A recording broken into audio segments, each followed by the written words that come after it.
Hi everyone, welcome back to McKibben Hollow, my little homestead here in Middle Tennessee. We've been on our land for about 6 years now, and during that time, I have opened up a sourdough micro bakery here in my home. And you're currently looking at my baker's kitchen, which is separate from my main kitchen.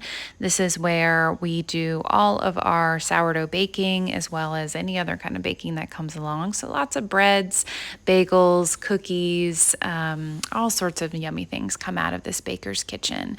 But today, I want to take you along on this hot August day to make something absolutely delicious. It's one of my most favorite things to make, homemade especially. And I am taking out of my freezer here my KitchenAid ice cream maker. Our good boy here knows something delicious is about to happen. This is my KitchenAid ice cream maker, and I absolutely love this attachment. If you have a KitchenAid, I can highly recommend using this. I've used this exact KitchenAid ice cream maker for, over 3 years, I think. It comes with the little attachment you see at the top, as well as what is the scraper of the bowl. So you just freeze the bowl ahead of time, and then you add these pieces in, and it will churn the ice cream for you, and you can have any kind of flavor at home. So my boys, I have 2 boys and a husband. My boys love a vanilla ice cream. So today we're going to make a summer vanilla ice cream. What I love about this ice cream recipe is how simple it is. So you want to use a base of heavy cream, heavy whipping cream. So I just get this at Kroger. It's super easy, but you want to have that base. You want to have that full fat. You actually need that for the ice cream to come together during the churning process. And so here I'm adding, I think it's about 1.5 cups of heavy whipping cream.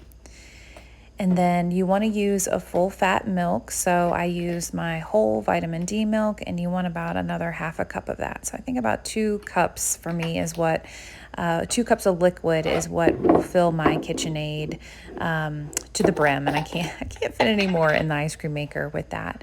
And then we're going to add sort of our base sugar. So this is just a regular cane sugar that we're going to add, and I do a 1/2 cup of that. This is a 1/4 cup measure, so I'm doing 2 of those.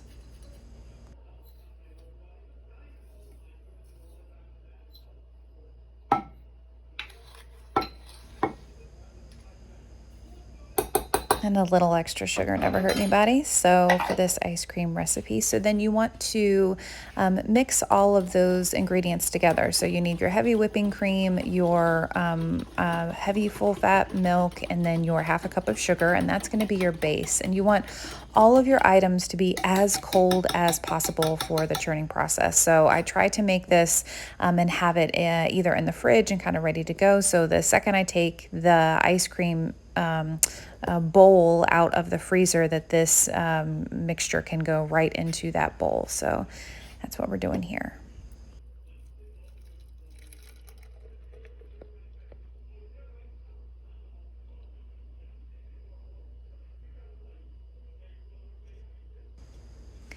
One of the things I learned the hard way after making ice cream for so long is that you see that sugar that's sort of slowly dripping out of the measuring cup there.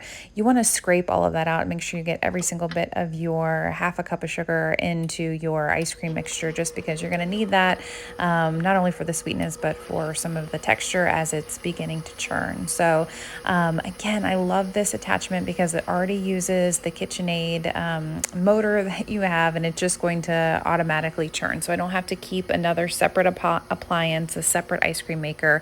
I can use the appliance I already have, which I'm a huge fan of. Due to the magic of TV, you can now see that this is thickening up, and this has been churning for about 15 minutes.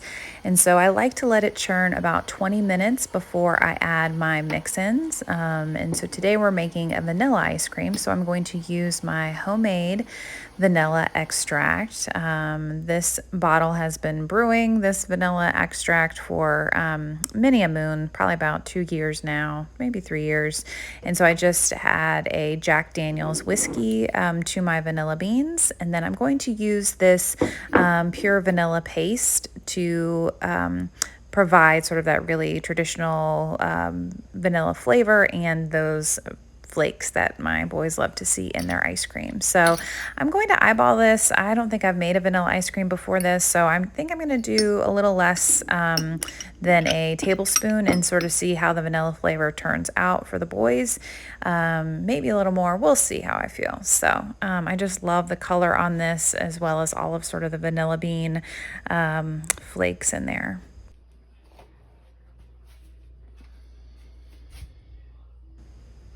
So at the 20-minute churning mark is when I usually add my mix-ins. I found that if I let it go any further, then the ice cream just, while it looks like a soft serve consistency, it will begin to melt. I just want to quickly mix in all of those flavorings that I added. And wow, look at that. Beautiful. Like vanilla ice cream. When you're making this in the heat of the day, it's going to look like this when it's ready to be packaged up. So it's going to have a very loose, soft serve consistency. And I found that I typically like to make my ice cream anywhere from the day before I want to eat it, because I want it to like refreeze in the freezer over a period of time. So it really has that good rollout consistency when you're using it. So I have used these little Tupperware containers. I found they're the best to be able to reuse. They're easy to clean, and they keep the ice cream really cold. It takes me the longest to be able to put this, get all the ice cream off of the little scraper because I don't want to waste any of that goodness for my boys. So I scrape it all into these containers to put them in the freezer to let it really harden so that we're ready for enjoying ice cream either later in the evening or the next day.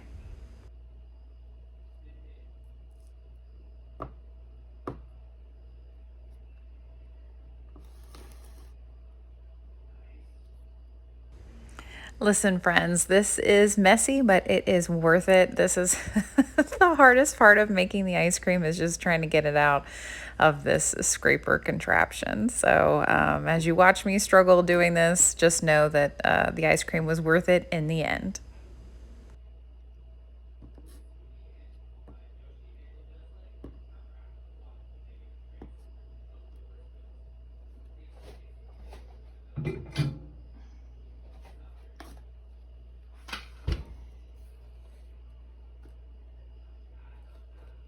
These little Tupperware containers, reusable, are from Kroger. You can buy them in packs of 3, I think, and they're 3-cup measures. And so I have been using these for ever since I've been making ice cream. They're just so easy to keep and to fill with your soft serve ice cream there.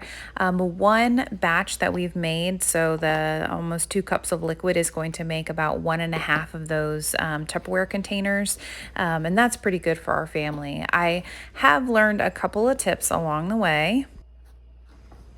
The first tip being, like I said earlier in the video, that you want to be able to make your ice cream about 6 to 8 hours before you want to eat it, because you want it to be able to harden in the freezer and so be able to really fully set.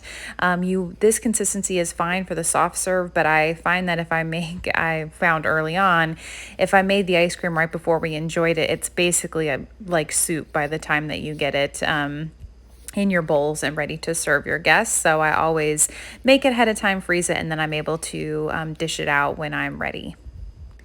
The second tip is that this ice cream maker bowl, so the bowl part that you put in the freezer, can only make one batch of ice cream at a time. It needs to be ice cold and completely frozen in order to do its job of like churning and to be able to get to that soft serve consistency. I learned that the hard way. I once had an order for 2 ice creams and tried to make them back to back, and it did not work. So once you're done making the first batch, you want to be able to clean up that bowl and then pop it right back in the freezer. It needs an overnight to be able to refreeze so that you can make your next flavor. And guys, look, we made some vanilla ice cream. Homemade, delicious. I'm gonna pop that in the freezer so it can harden, go out and look at some flowers, and then come back.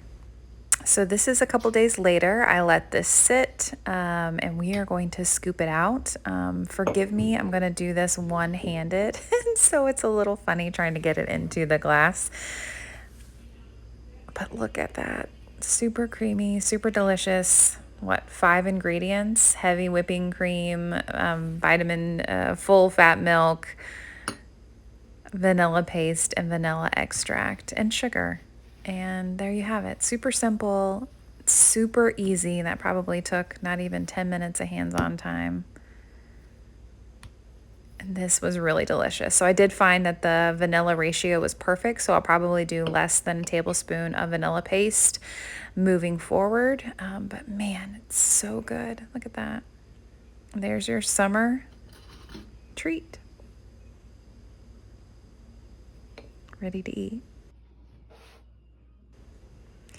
Thank you so much for joining me here at McKibben Hollow in the Baker's Kitchen. Like and subscribe for more. Thanks for watching.